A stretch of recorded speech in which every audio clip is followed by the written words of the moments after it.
中英語習作文其實就唔止咁少啊，不過由少至多啦。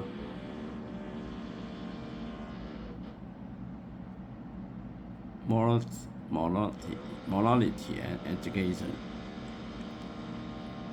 It is recognized by everybody that the strength of a country depends upon its education.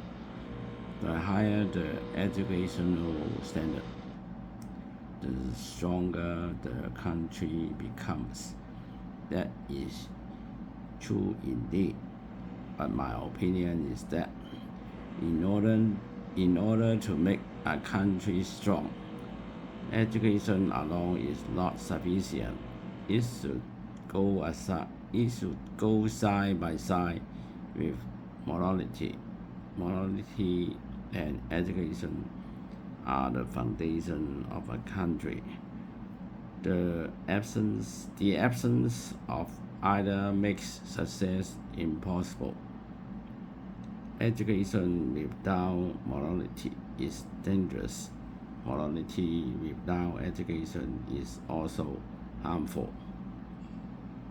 即係每個人都承認一個國家嘅力量，要睇下個教育而定。教育水準越高，國家就越富強，呢啲係千真萬確。但係我嘅意見係為咗國家強盛，單係教育唔夠嘅，它應該嗰個道德相輔相成。道德與教育是一個國家嘅根基，缺少一樣都不可能成功。沒有道德的教育是危險的，而沒有教育的道德也是有害的。